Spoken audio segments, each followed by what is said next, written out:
The president's son has reached a plea deal. I'm very proud of my son. After getting in some legal trouble. An unlikely group. We have chosen to be a family. How descendants came together to forgive the sins of their ancestors. And a home invasion where these farm animals stopped for lunch. These stories and more coming up on Newsbreak. Hello, South Florida. I am Paloma Pimentel. I'm Leanne Abutarbush. Today is Wednesday, June 21st, 2023. Live from the Lee Caplin School of Journalism and Media in North Miami, this is Caplin News.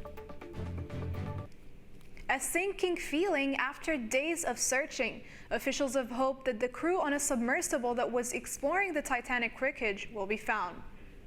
There are signs of encouragement this morning, including reports of underwater noise. With only hours of oxygen left, they are short on time. CNN's Gloria Pazmino reports from Newfoundland, where the crew departed. And we're not far from where the expedition launched on Sunday. It was an hour and 45 minutes into the dive that the vessel lost contact with its mothership. It's been lost and silent since then. Now a massive rescue operation underway to find the 5 people on board, as oxygen levels could run out in a matter of hours. Day 4 of rescue operations to find the missing Titanic tourist submersible is underway. And with every passing hour, the situation becomes more dire. Right now, all of our efforts are focused on finding the sub. But time is running out as available oxygen levels continue to drop. Experts estimate life support for the 5 passengers on board could run out by Thursday morning. Friends of those on board are holding out hope. I'm very optimistic. I'm keeping positive. The OceanGate expedition sub left St. John's, Newfoundland Sunday to explore the Titanic's wreckage, but less than 2 hours into the trip, it lost communication with its mothership. The Titanic sits more than 2 miles below the North Atlantic Ocean's surface. The U.S. Coast Guard say the deep water makes the search more difficult. You're dealing with a surface search and a subsurface search, and frankly, that makes it an incredibly complex operation. Rescue crews in both Canada and the U.S. have searched an area about the size of Connecticut. The Navy has been in touch with the Coast Guard and is working to provide personnel, such as subject matter experts, and assets as quickly as possible. Crews are using sonar technology to try and locate the sub. On Tuesday night, they picked up banging noises. It could be a glimmer of hope. Now, the fact that they heard those noises last night is perhaps a positive sign, and certainly feeding some hope to those who are on the rescue mission and those who are hoping that the crew aboard the vessel will be found. We are working to learn more about exactly what the sounds mean and whether or not rescue crews are any closer to locating the vessel. That is the first step before any rescue could possibly be considered. Reporting from Newfoundland, Gloria Pasmino. Back to you. Good news for those who are tracking Brett this morning. The tropical storm is no longer expected to strengthen into a hurricane. Right now, it is east of the Lesser Antilles. Onto its current path, it is expected to rain out over the Caribbean Sea south of Cuba. Brett is not expected to be a threat to the U.S. There is another system right behind it that has a strong change of developing into a named system. We'll be keeping an eye on it. The star receiver on the Dolphins is catching heat for something that allegedly happened off the field. According to published reports, including one by WPLG here in Miami, Tyreek Hill is being accused of assault for an incident on Father's Day at Hoover Marina. That same day, Hill posted this video on Twitter showing him out fishing on a boat chartered from that same marina. The Dolphins issued a statement yesterday which reads, "We are aware of the situation and have been in contact with Tyreek, his representatives, and the NFL. We will reserve further comment at this time." The son of President Biden reportedly planning to plead guilty. As CNN's Mike Valerio reports, the president was asked for comment while attending a tech summit in California yesterday. I'm very proud of my son. Hunter Biden, the son of President Joe Biden, will plead guilty to 2 misdemeanor tax offenses and struck a deal with federal prosecutors to resolve a felony gun charge. According to prosecutors, Hunter Biden owed at least $100,000 in federal taxes in both 2017 and 2018, but did not pay what was due to the IRS by the deadlines. Last year, a lawyer for the president's son said his client has since, quote, fully paid those IRS debts. The 53-year-old also struck a deal with federal prosecutors to resolve 1 felony gun charge. In 2021 interviews with the media, Hunter Biden talked about how he'd been addicted to drugs, which raised the possibility he broke federal law when he bought a firearm. The White House issued a statement saying, quote, "The president and first lady love their son and support him as he continues to rebuild his life. We will have no further comment." Former President Donald Trump slammed the plea deal, writing on Truth Social it equates to a mere traffic ticket.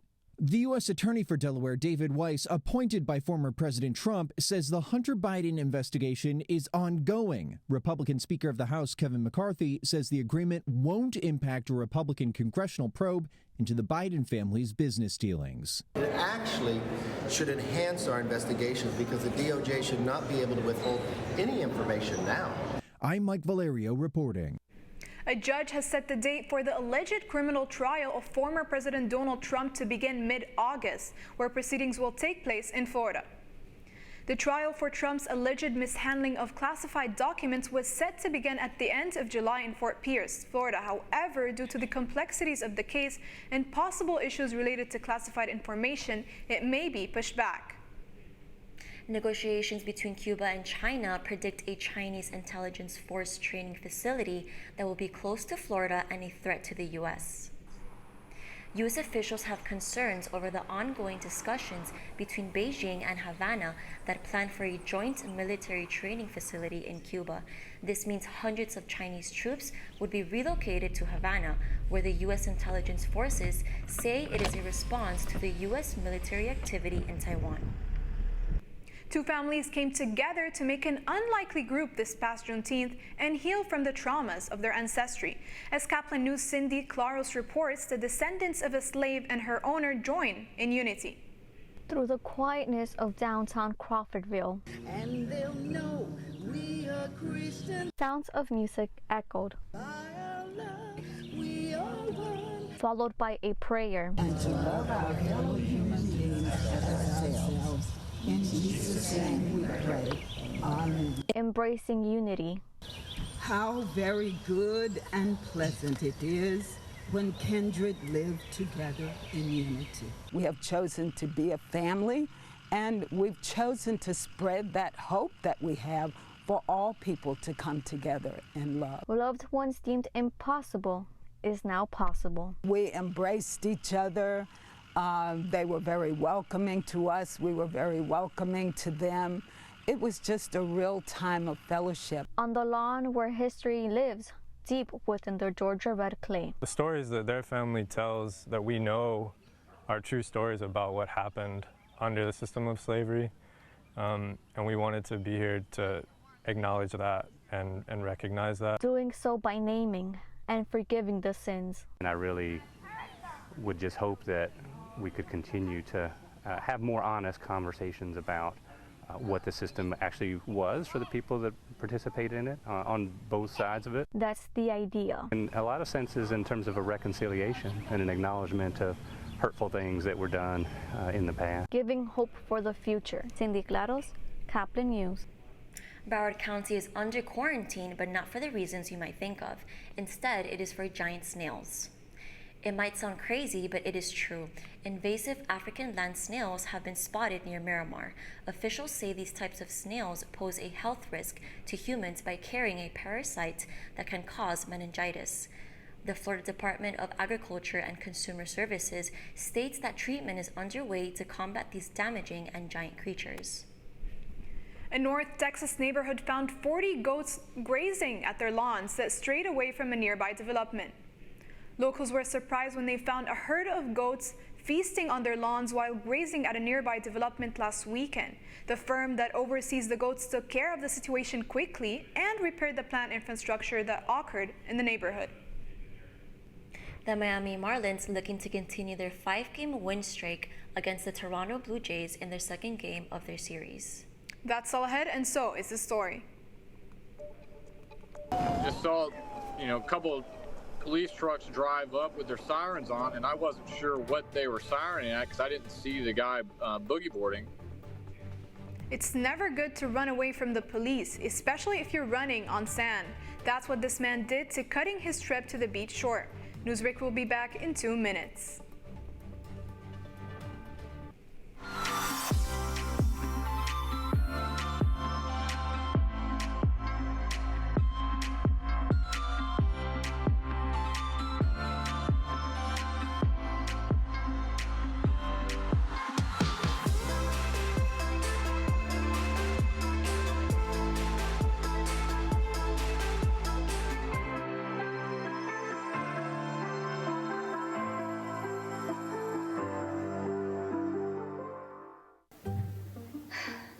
really use a new tablet. I just don't have the money.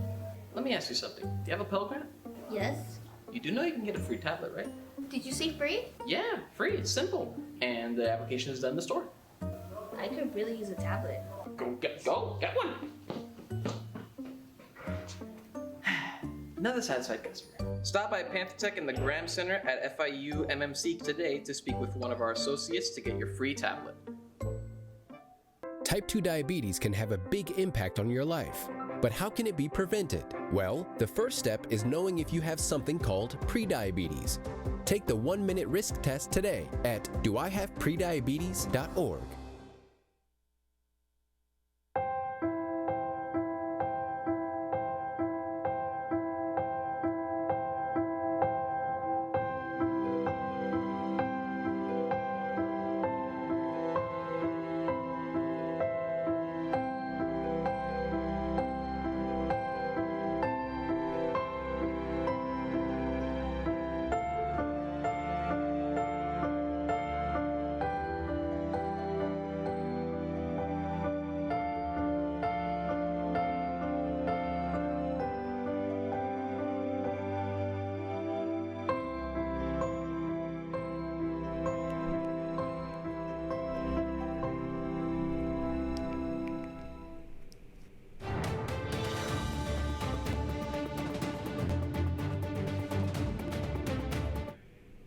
A man on the run after allegedly breaking the rules at a Florida beach.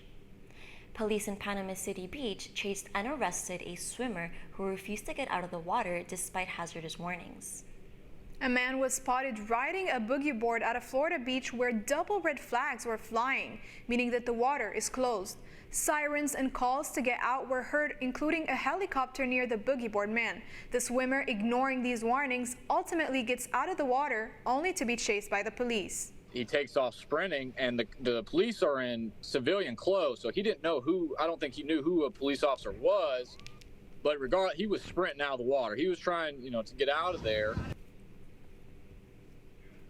Officials say it is illegal to be in the water during double red flags due to the possibilities of drowning and water rescues. The 5-game win streak comes to an end for the Miami Marlins as they took a loss from the Toronto Blue Jays. The Marlins' Luis Arias went 1-for-4, dropping his batting average down to .398.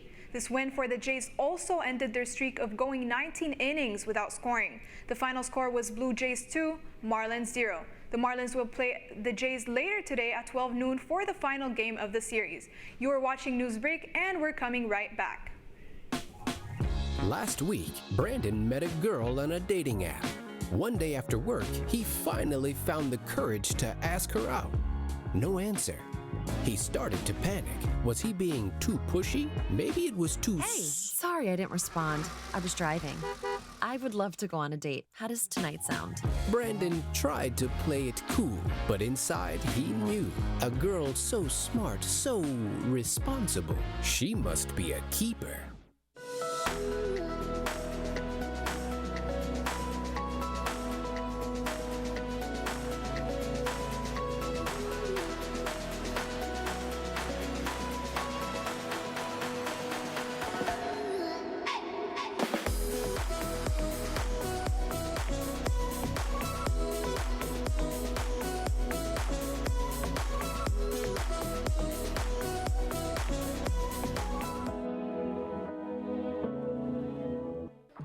How do you know when you've made the right decision? It's the feeling you get in your gut. The one that tells you what's right or wrong. It's the one that says, sure, I can have a drink. Or the feeling that says, okay, I've been drinking. Now what? It's the voice inside you that says, I'm buzzed. Better leave the car when it's time to go. Plan ahead. Catch a sober ride. Buzz driving is drunk driving. Every day, millions of people are connecting. and even